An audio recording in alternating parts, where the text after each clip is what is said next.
Malam Amadu. Allah da mai gajiya. Ina so ina ka je ka. Ina ta fama kwala maka ida amma kana ji na kai shu nan ba na. Abuwa. Shikenan ka san yanzu me za a yi? A sai kin fara. Zan aje ka ne gun dan tani ne kayan dangi. Kusa da gurin ne lemon. Tunda dai an dan samu sai a dan siyo wani abu. Taruhu na 1000, tattasai na 1000. Wannan tumatur. Wannan kuma sai ka je ka gun me sunan shi wannan mutumin? Nan gun malam Bashir. Yawa kai dai ka sani. Sai mana dan kalibi mu dan saka a miyan biya. An gama. Tunda dai kai babu abin da ka iya in ba a nemo ka ci ba dan Allah mun tuna bi na ba. Ba ki da matsala. Kaje ka da ka da ka. Farin wata nake shafin kowa yana jin sunana.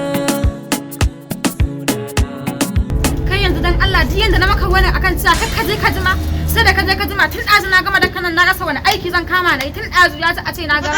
Allah taimaki jaran ki dade wallahi wajen ne da layi. Shikenan yanzu da ka san me za a yi bari in tashi in je in dauko kuɗi sai ka je ka siyo mana ice sai a zo a hura wutar tunda ka je ka jima saura kuma ka ƙara jimawa. Aziya billahi lazi.